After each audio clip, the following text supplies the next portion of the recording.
Hoy nos sumergimos en un documento que plantea una pregunta incómoda. ¿Siguen los gobiernos controlando la guerra moderna o son las corporaciones las verdaderas potencias estratégicas? Bienvenidos a un nuevo Deep Dive de Strategic Labs. Recuerden que tienen los links originales en la descripción. Exactly. So to start us off in English for the rest of this deep dive, we need to talk about the basic premise that has driven human history for, well, centuries, right? Right. If you wanted to project power on a global scale, you needed a flag, you needed a tax base, defined borders, and obviously a national army. Oh, absolutely. Nation-states they've had this ironclad absolute monopoly on violence, on military intelligence, on strategic infrastructure. I mean, nobody else could afford to build a battleship or, launch a network of spy satellites. No, of course not. But the material we're analyzing today, it completely dissects this brand new reality. It's like a tectonic fracture in that historical premise. Yeah, and what makes this analysis so incredibly urgent is that we aren't projecting theoretical scenarios for the year 2050 here. Right, this is happening now. Exactly. We are documenting what is happening at this very second. The concept you just mentioned, the state's monopoly on legitimate violence. Which was Max Weber, right, the sociologist. Right. Max Weber popularized that idea over a century ago, and it's basically been the bedrock of all modern geopolitical theory.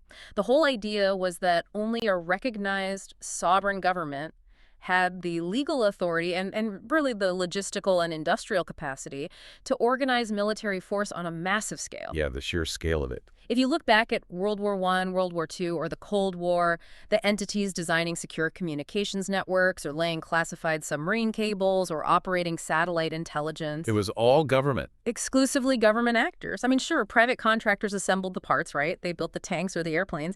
But the government funded it, owned it, and controlled the infrastructure entirely. The state held all the keys. Right, so companies like Lockheed Martin or Boeing, they could build a fighter jet, but the moment that jet rolled off the assembly line, the Pentagon bought it. It's exactly. They flew it, they maintained it, and they operated the closed satellite network that the jet used to communicate with the base. It was a completely closed sovereign ecosystem. A walled garden, basically. Yeah, a walled garden, but our sources point to this brutal catalyst that just shattered that illusion of absolute control. And that catalyst was the war in Ukraine. It really was. Suddenly, that closed government ecosystem was exposed as just, well, insufficient for the demands of a modern high-intensity conflict. Yeah, the war in Ukraine has basically functioned as this great revealer, right? It's like a mirror that showed the world that so many of our assumptions about military power were just painfully outdated. Just completely obsolete. What the world watched in those first few weeks and months of the conflict was that modern battlefield communications and military-grade intelligence, they no longer relied exclusively on these multi-billion-dollar government programs that took decades to build. Right. Instead, we saw sovereign armies critically depending on commercial, off-the-shelf technology. They were relying on orbital infrastructure owned by corporations and ultimately controlled by private billionaires just to keep their command and control structures functioning. And so that is the core mission of our deep dive today. We are going to unpack the rise of what the document calls the techno-sovereigns. Such a great term. It really is. We want to examine how this privatization of geopolitical power is rewriting the rules of 21st century warfare.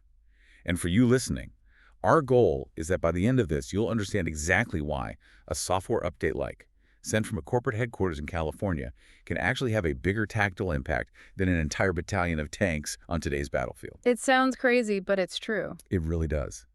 So to understand this transition, we have to start with the most immediate physical infrastructure, which is the nervous system of the modern battlefield. The communications network. Exactly. And that means we have to talk about satellite connectivity and, very prominently, Starlink. Yeah, Starlink is the perfect case study.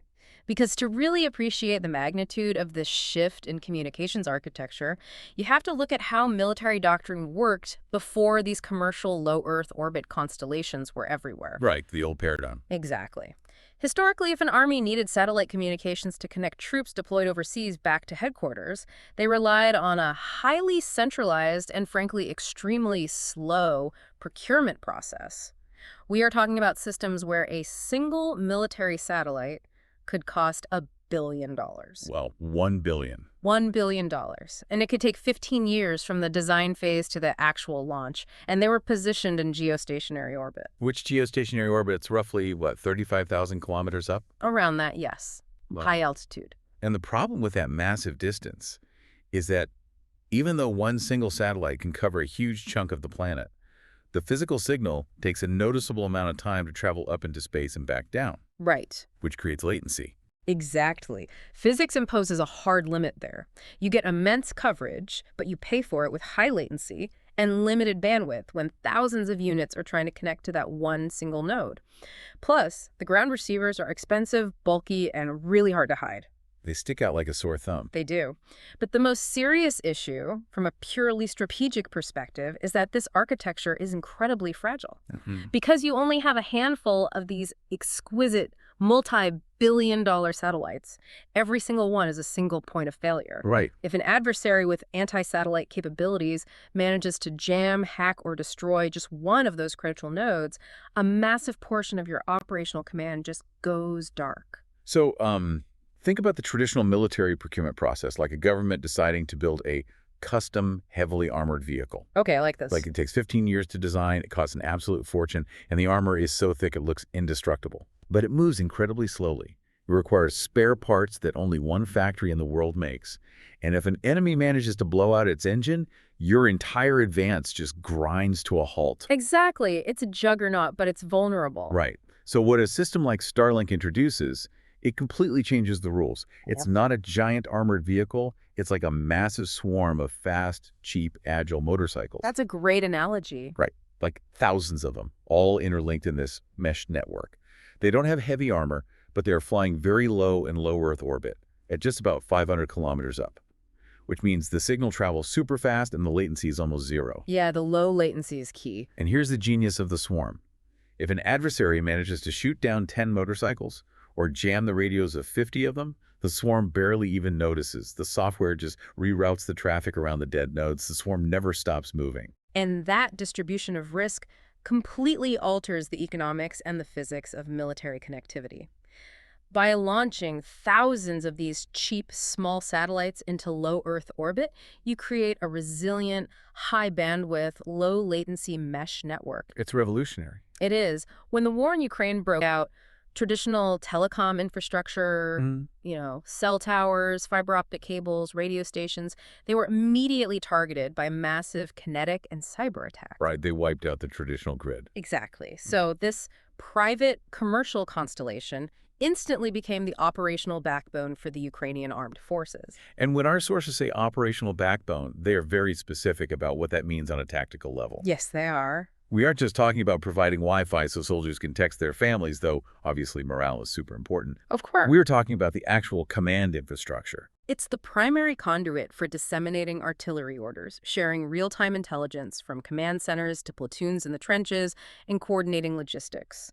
But honestly, the most transformative tactical application has been its role as the critical coordination network for drone warfare. The FPV drones. Specifically, FPV first-person view drones. These are small, incredibly cheap drones that operators fly using video goggles that give them the drone's perspective. And they're often armed with improvised explosives to take out heavy armor or infantry positions. And the thing with FPV drones is that you are entirely dependent on that real-time video feed. Right. I mean, if you are trying to fly a tiny drone at 100 kilometers an hour, dodging trees, trying to hit the open hatch of a moving tank, you need continuous, high-quality, ultra-low latency video. Absolutely. If the video freezes or lags for even half a second, you crash into the ground or you completely miss the target. And that level of immediate responsiveness, especially in an environment saturated with electronic warfare, was only possible because of this decentralized commercial network. Without that specific private satellite connectivity, FPV drone operations degrade severely. You just fall apart. Frontline coordination becomes asymmetric, situational awareness vanishes, and the military essentially goes blind and isolated. So, the cold tactical reality is that a network originally designed to provide internet to rural areas. Like farms and cabins. Right. It became one of the highest value strategic military assets on the battlefield. Okay, wait. I have to push back on this point a bit. Mm, Because this creates an existential problem for any government. it really does. If an entire military relies so absolutely on a civilian corporate network who is actually in command of the operation. That is the million-dollar question. Right, because put yourself in the shoes of a top Pentagon general. You spend your whole life respecting a strict chain of command that goes all the way up to the president. Militaries operate under martial law and national objectives. But now, your ability to communicate, to see the enemy, to launch an attack, it all depends on a satellite dish and some software owned by a private billionaire. Yeah. So, playing devil's advocate here, governments have massive legal towers at their disposal. In the U.S., they have the Defense Production Act. They have wartime expropriation powers. If a CEO tries to interfere with a network during a conflict, wouldn't the government just send in the FBI or the military to confiscate the company, seize the servers, and force it to operate? Why would the military tolerate this level of private control? That is exactly the legal and strategic shock that military planners globally are grappling with right now. It's a fantastic question because it perfectly highlights why 20th century methods just don't work anymore. Okay, why not? Well, if we were in 1942 and the owner of a steel mill refused to produce steel for the war effort, the government just nationalized the factory, put a military officer in charge, and the machines kept running. Right. But you can't just confiscate a global cloud architecture or a commercial satellite constellation. Because the value isn't in the metal of the satellite itself, it's in the software running it. Exactly, the software and the human talent. These networks require continuous code maintenance, dynamic routing updates, hourly evolutions in cyber defense.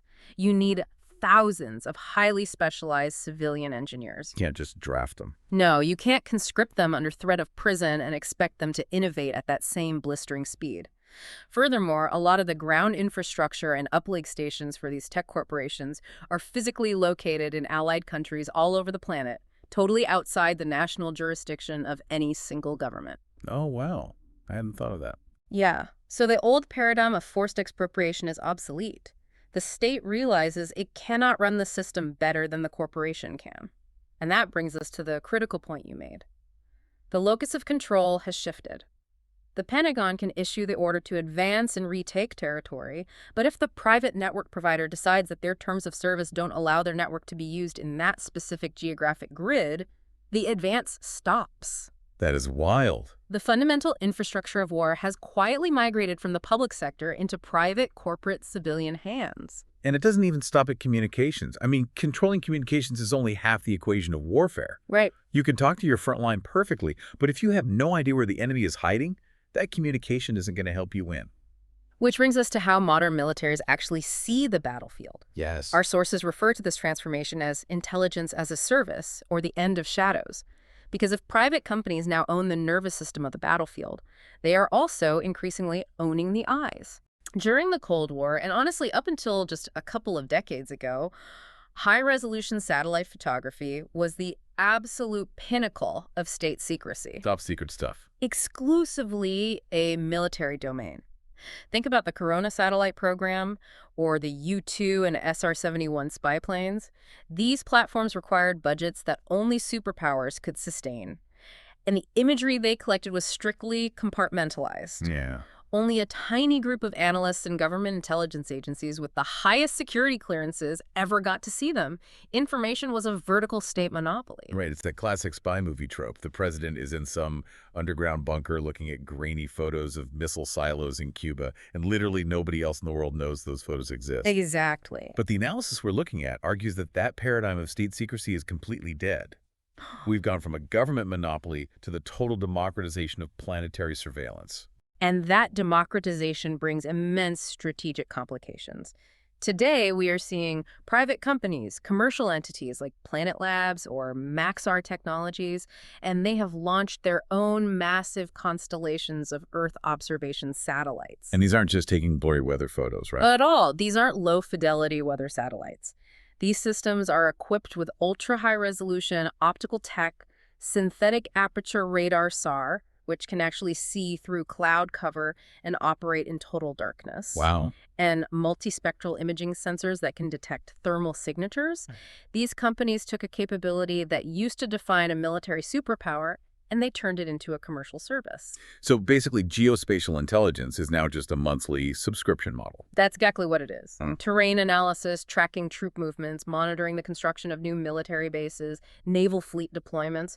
All of that has stopped being a state secret locked away in the Pentagon. They are commercial products now. That is insane. A news organization, a research think tank, a hedge fund analyzing supply chains, or even just an organized civilian collective, they can all buy near real-time satellite imagery of practically any coordinate on Earth. Okay, let's put this into practical perspective for the battlefield, right? Yeah. So imagine trying to plan a traditional military offensive. It used to be like sneaking up on someone in the pitch dark. Right. If you were good at moving quietly, you had the element of surprise. But today, large-scale military surprise is virtually impossible when there are commercial cameras pointed at every inch of the planet 24/7. Yes. It's like trying to plan a surprise party.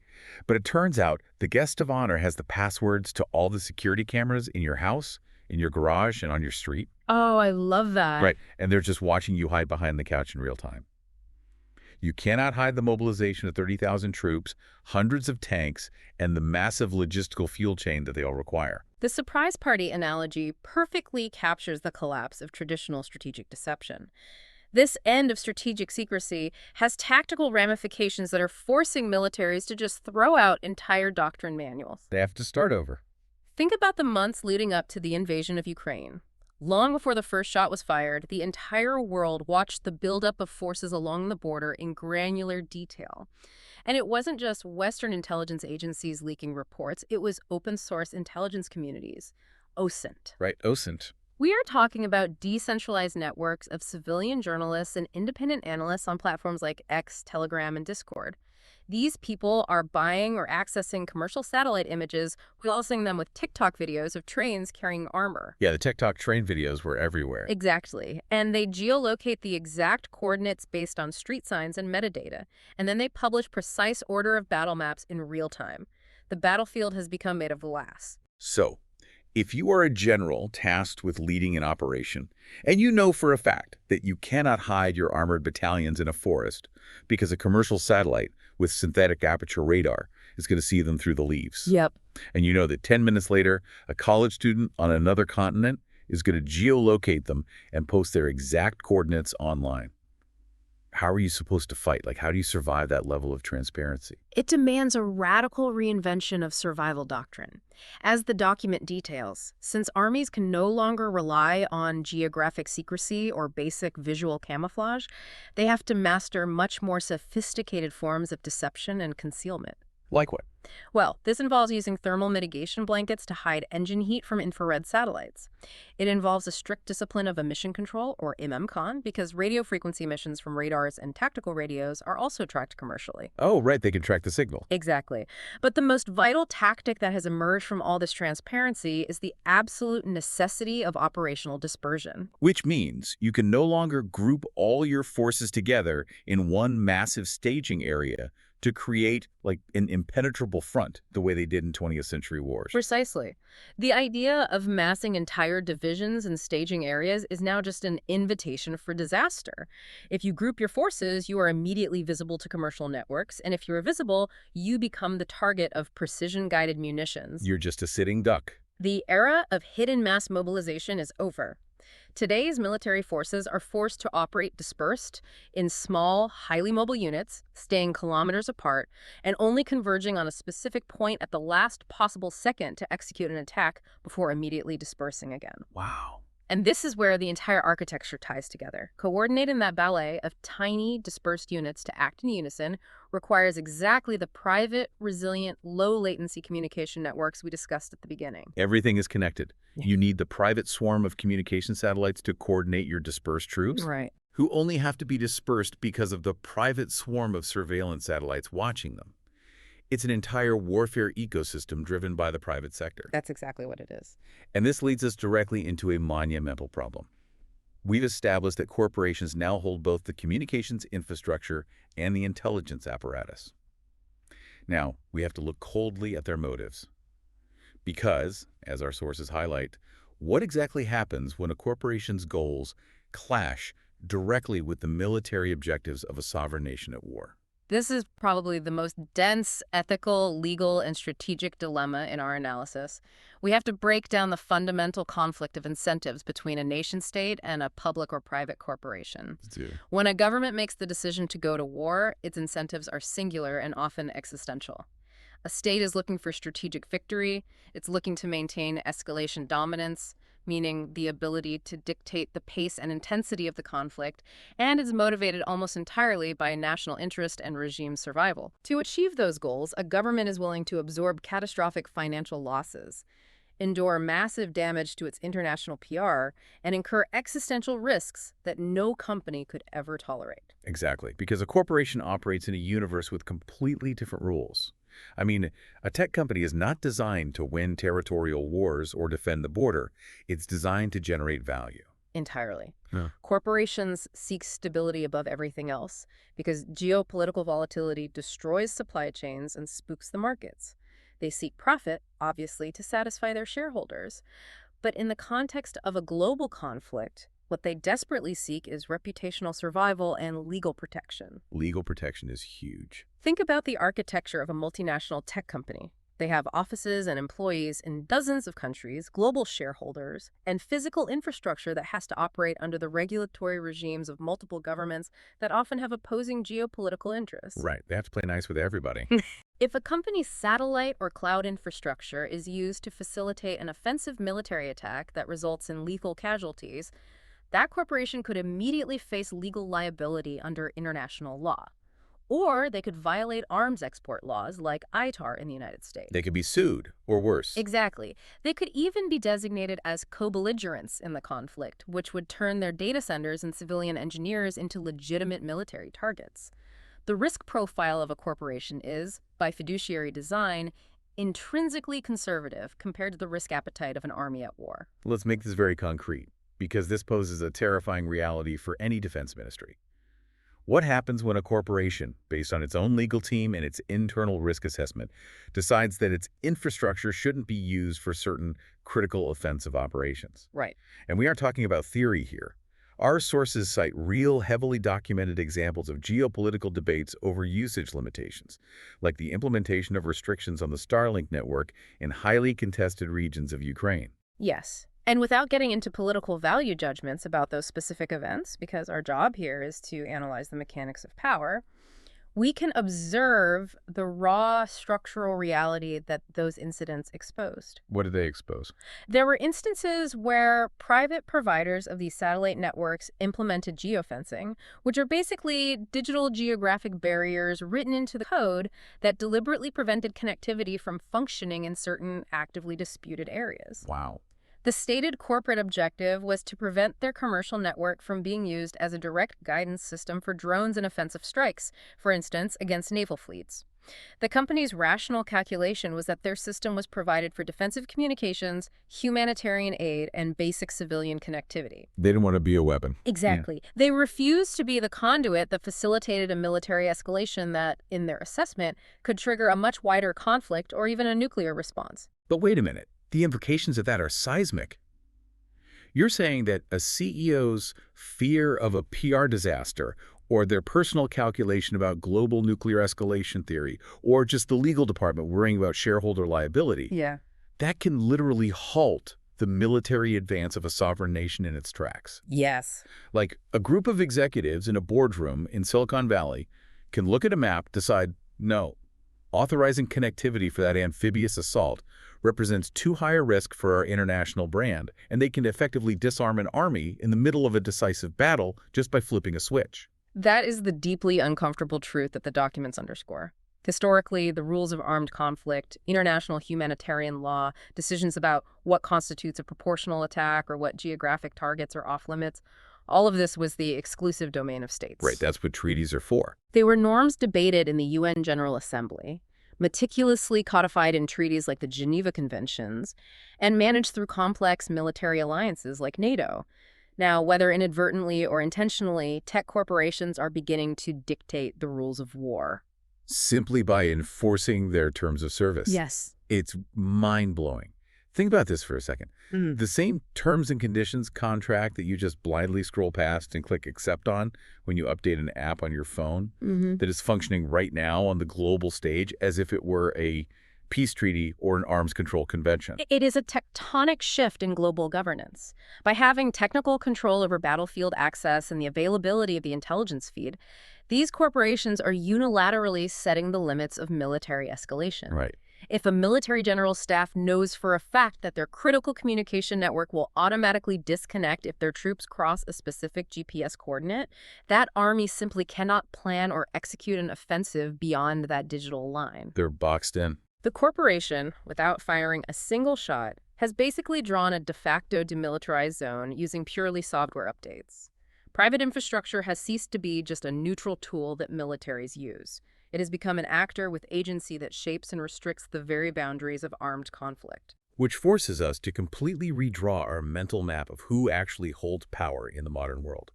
If we zoom out from the tactical realities in the trenches, how does this alter macro geopolitics? The document introduces this fascinating concept to describe this: parallel sovereignty, or the new hierarchy of power. If you pick up any classic international relations textbook, the geopolitical hierarchy is structured around heavyweights defined by very traditional metrics. A country's gross domestic product, its territorial size, the scope of its industrial base, and the number of armored divisions in its standing army. Right, so the US, China, Russia, NATO. Exactly. Those are, in classical theory, the primary and exclusive actors on the global stage, the ones moving the pieces. Sure, they're the G20 members, the ones with permanent seats on the UN Security Council, the ones we've always considered the leaders of the free world, or the rival superpowers.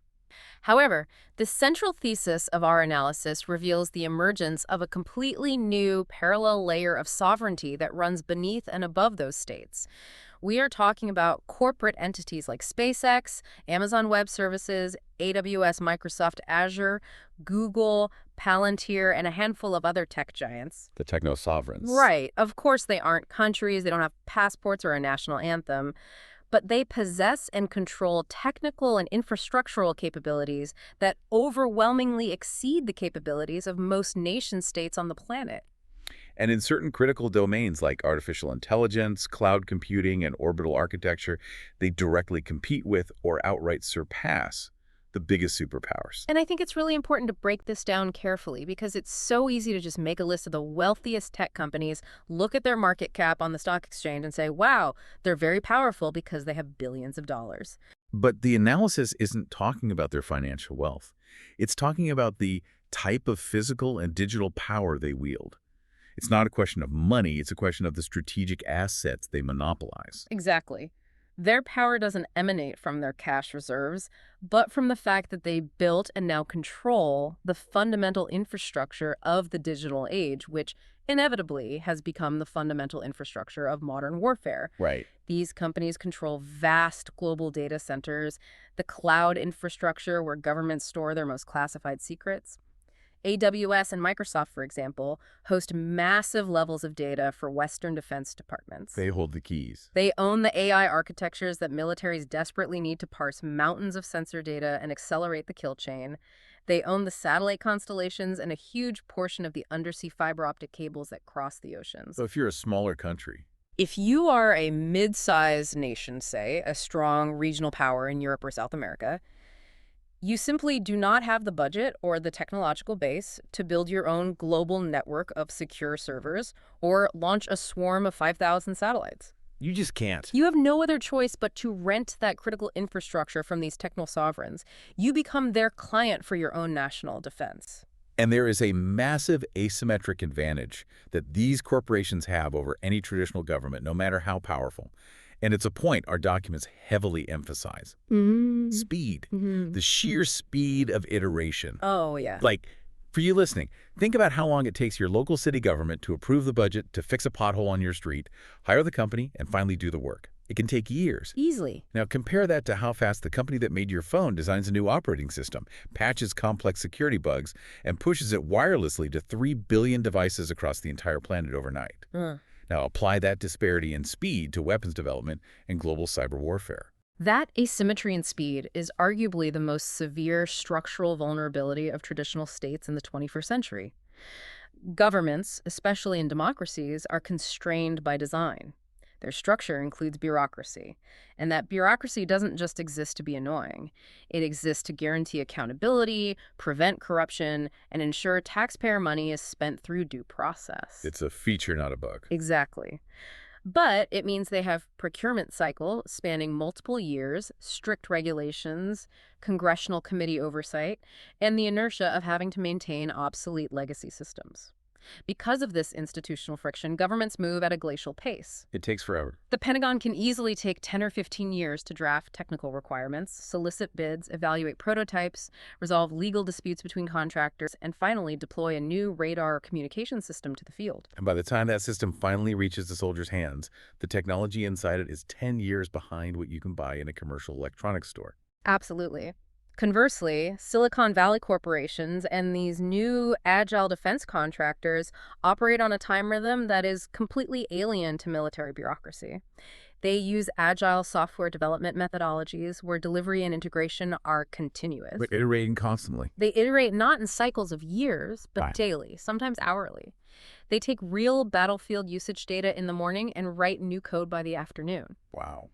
If enemy forces discover a vulnerability in a commercial drone's navigation software on the battlefield on a Tuesday, say, by isolating its frequency, the corporate manufacturer can analyze the telemetry data, program a security patch to automatically hop frequencies, and push that critical update over the air to every active drone globally by Thursday morning. That's incredible. The traditional linear procurement process of the state is simply not equipped to process or compete with that kind of almost biological strategic agility. So, the consequence of all this is monumental.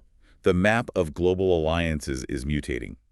We are entering a future where winning a war won't depend solely on the traditional diplomatic treaties you've signed, like whether you're a member of NATO Article 5 or if you have a mutual defense pact with a superpower. No, it won't. It will depend critically on corporate relationships.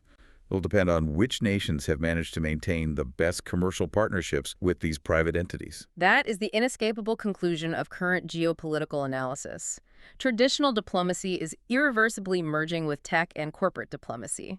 A state's ability to defend its borders will be directly tied to its level of integration with orbital connectivity providers, its privileged access to advanced semiconductor manufacturing ecosystems in Asia or the US, and its partnership with private cloud infrastructure companies. You need the tech. You can have entire divisions of modern tanks parked at your bases, but if your nation is disconnected from AWS, locked out of Azure services, deprived of the Maxar intelligence feed, and disconnected from the Starlink constellations, your modern war machine is instantly deaf, blind, and paralyzed. The tanks are just paperweights. Exactly.